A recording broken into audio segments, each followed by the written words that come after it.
ان الدین عند اللہ الاسلام۔ وآیۃ لہم اللیل نسلخ منہ النہار فإذا ہم مظلمون۔ اس آیت سے میں یہ بات کیا کرتا ہوں کہ دنیا میں اصل اندھیرا ہے۔ اللہ تعالیٰ نے کہا میری نشانیوں میں سے رات ہے، اس پر سے میں دن کی کھال اتار لیتا ہوں۔ سلخ یسلخ، کھال اتارنا۔ تو اس کائنات کو تشبیہ دی ہے ایک جانور سے، اور اس کے اوپر جو کھال ہے اس کو تشبیہ دی ہے دن سے، روشنی سے۔ اور جب کھال اترتی ہے تو جو اصل چیز ہے وہ سامنے آتی ہے، جانور کی اصلیت سامنے آتی ہے، جس کی بھی کھال اتارو اس کی اصلیت سامنے آتی ہے۔ تو میرے اللہ نے یوں کہا کہ میں دن کی کھال اتارتا ہوں تو لوگ اندھیروں میں ڈوب جاتے ہیں۔ یہ میری بات سمجھ میں آئی؟ اس آیت سے میں یہ بات کیا کرتا ہوں کہ دنیا کی اصل اندھیرا ہے۔ سورج کو اللہ لے کر آیا، 4.5 ارب کے بعد سورج کی روشنی ختم ہو جاتی، پھر وہاں اور سورج ہے۔ دنیا میں اس کائنات میں 3% روشن ہے اور 97% اندھیرا ہے، چونکہ وہاں سے روشنی گزرتی نہیں، تو اندھیرا ہی اندھیرا ہے۔ یہ جو 3% والا حصہ روشن ہے، اس میں بھی کہیں اندھیرا ہے کہیں اجالا ہے۔ اور روشنی علم ہے، نور علم ہے۔ روشنی میں کیا ہوتا ہے؟ ہمارے دیکھنے کی صلاحیت مکمل ہو جاتی ہے، اور دیکھنے کے بعد فیصلے کی صلاحیت وہ صحیح ہو جاتی۔ جب اندھیرا چھاتا ہے تو دیکھنا بھی مشکل ہو جاتا ہے، پھر فیصلہ بھی مشکل ہو جاتا ہے۔ جب دھند آتی ہے تو کیسے موٹر وے پر بھی لوگ 30 کی رفتار سے جا رہے ہوتے ہیں، 50 کی رفتار سے جا رہے ہوتے ہیں، چونکہ نظر نہیں آ رہا۔ میرے سامنے 4 گاڑیاں ٹکرائی آپس میں، کچھ تیزی میں جا رہے تھے اور ہم وہ دھند سے ڈر کے آہستہ آہستہ جا رہے تھے، تو میرے بالکل آگے ٹھا ٹھا ٹھا ٹھا ٹھا ایک موٹر والے نے مجھے تیزی سے کراس کیا، جا کے بیچ میں لگا۔ 4 گاڑیاں کٹھی ٹکرائی پڑی تھیں کہ دیکھنے کی صلاحیت روشنی کے نہ ہونے کی وجہ سے کم ہو گئی۔ تو 3 نور ہیں جو مل کر روشنی، دل کی روشنی کا سامان بنتے ہیں، اور 3 نور ہیں جو کائنات کی روشنی کا سامان بنتے ہیں۔ سورج ہے، چاند ہے، ستارے ہیں۔ ان 3 نور سے ہم اس دنیا کو دیکھنے پرکھنے کے قابل ہوتے ہیں۔ دل کی دنیا میں بھی اندھیرا ہے، اس کے لیے بھی 3 نور اللہ نے اتارے ہیں۔ اللہ نور السماوات والارض، اللہ نور ہے زمین آسمان کا۔ قد جاءکم من اللہ نور و کتاب مبین، اللہ کا رسول ہے نور میرے اللہ کا تمہارے پر۔ قد جاءکم من اللہ نور، نور سے مراد اللہ کے نبی، و کتاب مبین قرآن۔ واتبعوا النور الذی انزل معہ، اور جنہوں نے اتباع کیا اس نور کا جس کو اتارا گیا اس محبوب نبی کے ساتھ۔ اللہ کے نبی نور، قرآن نور، میرے اللہ کا نور، یہ 3 نور مل کر دل کو روشن کرتے ہیں، دل کو روشن کرتے ہیں۔ سورج جب روشنی دے رہا ہوتا ہے اور بادل آ جاتے ہیں، جب وہ سیاہ ہوتے ہیں تو روشنی آ رہی ہے، نظر آنا۔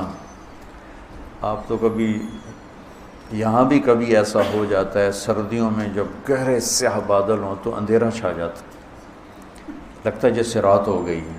اور یورپ کی سردیاں تو ایسی خوفناک ہوتی ہیں، وہاں بہت بڑا طبقہ ڈپریشن کا مریض ہے موسم کی وجہ سے، کچھ حالات کی وجہ سے اور بے شمار موسم کی وجہ سے۔ سورج نظر نہیں آتا، سویڈن میں تھا، اتنا خوبصورت ملک ہے، دیکھ کر آدمی اللہ کی قدرت پہ عشش کرتا ہے. تو وہ ڈاکٹر بتا رہے تھے کہ ایک بچی آ گئی، میں خودکشی کرنا چاہتا ہوں. ہم پوچھا کیوں؟ کہ مجھے سورج نظر نہیں آ رہا، مجھے سورج دیکھنا ہے. اور وہاں سردیوں کے 4 مہینے سورج دکھائی نہیں دیتے، تو بالکل اندھیرا ہوتا ہے. تو اس میں دیکھنا جب کمزور ہوتا ہے تو فیصلے کی طاقت بھی کمزور. میری بات سمجھ میں یار؟ ایک آیت اس کے ساتھ جوڑو.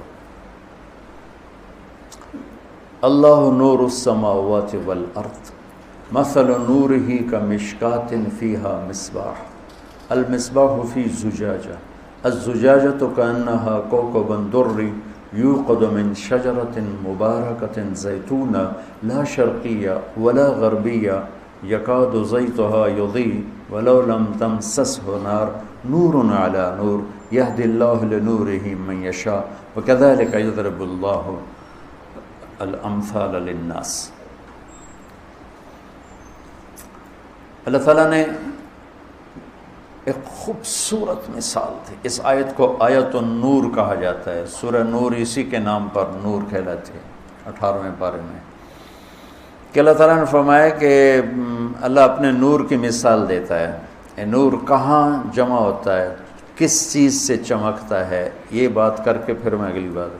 ایک مثال میں نے آپ کو دے دی کہ سورج کے آگے بادل آ جائیں تو روشنی ہے، لیکن آگے پاس نہیں ہو رہی، اندھیرا چھا جاتا ہے. اندھیرا آتا ہے، دیکھنے کی طاقت ختم ہوتی ہے. دیکھنے کی طاقت جتنی کمزور ہوتی ہے، فیصلے کی طاقت اتنی ہی کمزور ہو جاتی.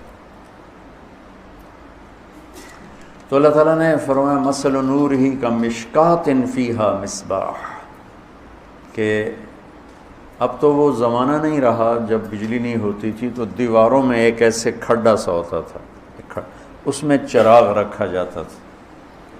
وہ کھڈے میں چراغ رکھنے کی وجہ یہ تھی کہ اس کی روشنی کھڈے کی دیواروں سے ٹکرا کے باہر نکلے تو زیادہ روشنی پھیلاتی تھی. اور ویسے یہاں جلا دیا جائے تو اس کی لو اتنی کمزور ہوتی تھی کہ وہ مدہ، ہم نے تو وہ زمانہ دیکھا ہوا ہے اپنے بچپن میں. ہمارے گاؤں میں بجلی نہیں تھی تو ایسے وہ دیے جلتے تھے، اس میں تیل ڈلتا تھا. تو جب وہ ایک کھڈا بناتے ہیں جس کو طاقچہ کہتے ہیں اور عربی میں مشکات کہتے ہیں، تو اس میں جب روشنی دیواروں سے قریب اس طرح ہوتا تھا، ٹکراتی ہے، ٹکرا کے نکلتی ہے تو اس کی ریفلیکشن زیادہ ہوتی ہے اور وہ تھوڑی سی مسجد کی، کمرے کی، اس میں روشنی میں اضافہ ہو جاتا. تو اللہ تعالیٰ نے تشبیہ دی انسانی جسم کو، یہ سینے کو، ایک طاقچے کے ساتھ. فیہا مصباح، اس میں ایک چراغ ہے. سبحان اللہ. وہ چراغ کیا ہے؟ وہ ایمان ہے. وہ ایمان ہے. المصباح فی زجاجہ، اس چراغ، وہ چراغ کہاں ہے؟ کہ وہ شیشے میں ہے. یہ جو لالٹینیں تو دیکھی ہیں نا آپ لوگوں نے، اور لیمپ تو شاید نہیں دیکھی ہوں گے، لالٹینیں دیکھی ہوں گی. جب ہمارے یہاں بجلی نہیں ہوتی تھی تو عصر کے بعد ایک نوکر کا کام یہ ہوتا تھا کہ وہ ساری لالٹینیں اور سارے لیمپ نکال کے ان کے شیشوں کو صاف کرتا، چمکاتا تھا. کیونکہ جتنی شیشے میں چمک آتی تھی اتنا روشنی کا انعکاس اور ریفلیکشن زیادہ ہوتا تھا. تو اس کا نام فریدہ تھا. فریدہ تو مجھے آج بھی اپنی ماں کی آواز کا، وے فریدہ، وہ لالٹینہ صاف کر، لیمپ صاف کر. ہمارے والد کے کمرے میں لیمپ ہوتا تھا اور ہمارے کمروں میں لالٹینیں ہوتی تھی، تو اس کو چمکا رہا ہوتا تھا اور صاف کر رہا ہوتا تھا. تو جب اس پہ دھبے ہوتے ہیں تو روشنی اس کے اندر سمٹ جاتی ہے کہ وہ دھبے اس روشنی کو نکلنے نہیں دیتے. تو المصباح فی زجاجہ، وہ جو ایمان، وہ جو مصباح، وہ جو چراغ ہے، وہ ایمان ہے، وہ ایک شیشے میں ہے. وہ شیشہ کون سا ہے؟ وہ شیشہ دل ہے. دل ہے. وہ دل کیسا ہے؟ کأنہا کوکب دری، وہ اتنا چمکدار ہے کہ اس میں نہ کسی کا بغض ہے، نہ کسی کی نفرت ہے، نہ کسی سے حسد ہے، نہ اس میں کسی کبیرہ گناہ کا دھبہ ہے، نہ داغ ہے، تو ایسا چمکتا ہے جیسے ستارہ چمکتا ہو۔ تو جب وہ ایمان کی شمع اس شیشے کے خول میں آتی ہے تو اس کی روشنی دگنی تگنی ہو جاتی ہے۔ یوقد من شجرۃ مبارکہ، اس میں تیل کون سا ڈلتا ہے؟ اس میں تیل یہ ڈلتا ہے جس کو زیتون سے تشبیہ دی ہے، وہ یہ میرے رب کا قرآن ہے، یہ میرے رب کا کلام ہے۔ اس میں جو علم ہے وہ اس ایمان کے چراغ کا تیل ہے، اور وہ چراغ دل کے شیشے میں ہے۔